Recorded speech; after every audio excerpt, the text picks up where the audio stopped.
Good morning. We are extremely pleased that you are here.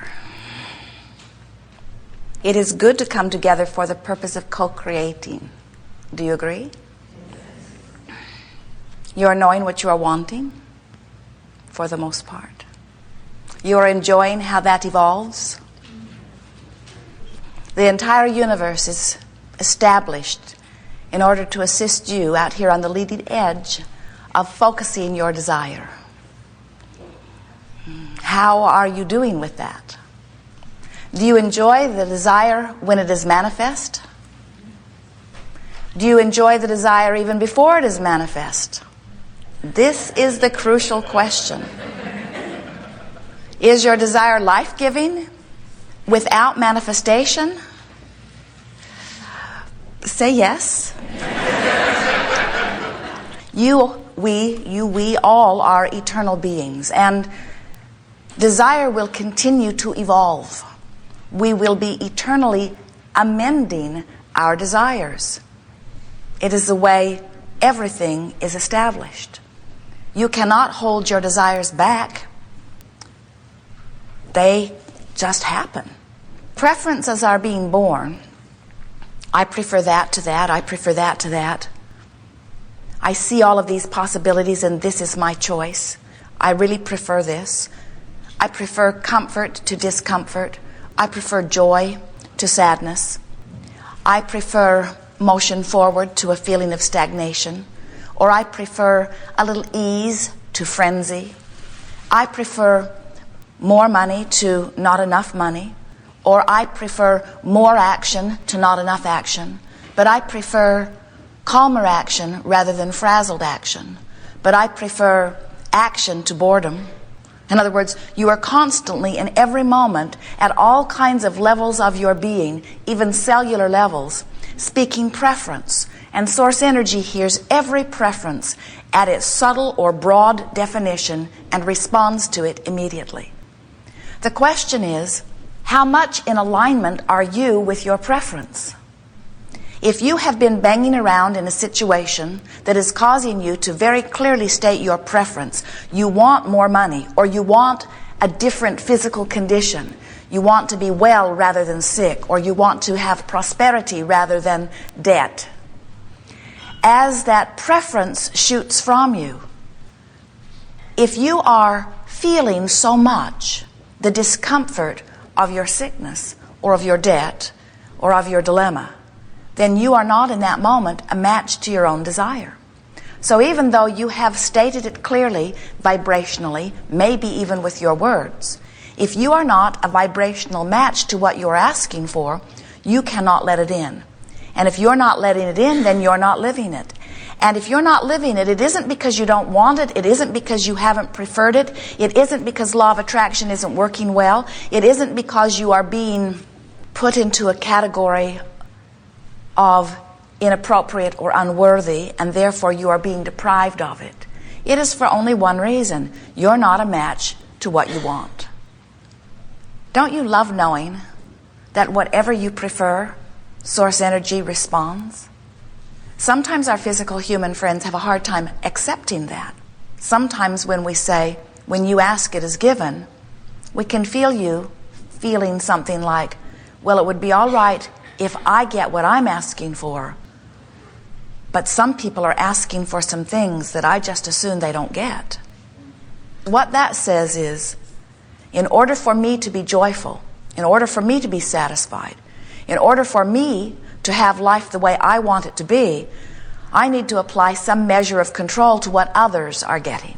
And we say, if you can let go of that one, then you will be in the place of living your life in the way that you've intended. If you will see this environment as a buffet with all possibilities, and you will allow all, including yourself, to choose whatever they are choosing, and you don't get involved in what they are choosing, you will more likely be in alignment with who you really are. It's an interesting thing. When you get together, even in your groups where you feel some sense of compatibility, very often, right in the middle of that compatible group, you have arguments. You say, oh, well, we really come together when we push against our common enemy. And we say, yes, but you have enemies even within your group. And if you could get to the place where you no longer feel a need to push against anything that you disagree with, you would become in alignment with what you do agree with. That's really big. Do you hear that? Do you know that it is your pushing against those things you don't agree with that causes you to be out of alignment with what you do agree with? Even within your own body, there might not even be anybody else involved with it. Let's say you want to be slender and you don't feel that you are. You feel fat. You are discouraged and unhappy about your body. And you make statements of desire. I want to be slender, or I want to be healthy. I want to be different than I am, but oh, I do not like the way that I am. It's wrong for me to be this way. I feel guilty when I eat, or I feel lazy when I don't exercise, or I feel embarrassed when I'm seen by others, or I feel unhappy with where I stand. And we say, your pushing against what you do not want is causing you to not be in alignment with what you do want. It's your awareness of what is that is causing you to offer your most dominant vibration relative to this subject. That's a big word, dominant. What am I dominantly vibrating relative to the subjects that matter most to me? When you take the common subjects like your body, or your relationship, or relationships, or your financial situation, you can tell with just a little bit of feeling what your dominant vibration is relative to those subjects. Of course, you can tell even without feeling, because whatever it is what's manifesting. That's always a match. But if you're wanting to know, in terms of vibration, where your dominant vibration is, all you have to do is start paying attention to the way you feel. For example, when you think about dollars, does the subject of dollars or financial well-being, does it feel to you like eagerness, like anticipation, like adventure, like fun?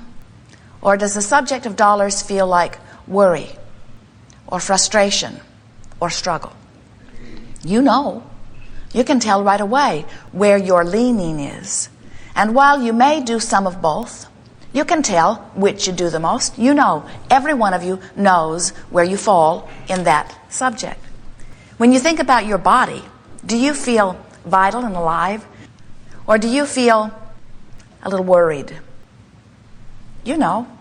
You can tell when you see the commercial on television what it activates within you. You know. When you think about your primary relationship, that one where you are intertwined most intimately, does it feel life-giving or life-draining? You know. Through time and through your association with your life experiences, you have developed patterns of vibration, some of which are serving you enormously well, and some of which are flat out not a match to what you want. If what you desire and what you dominantly offer vibrationally relative to that subject don't match, then your desire cannot come to fruition. But something even more important than that, you don't feel good on your way to its fruition. We would like you to come to the place where you recognize that there is more coming for you all of the time and that every desire is constantly amended.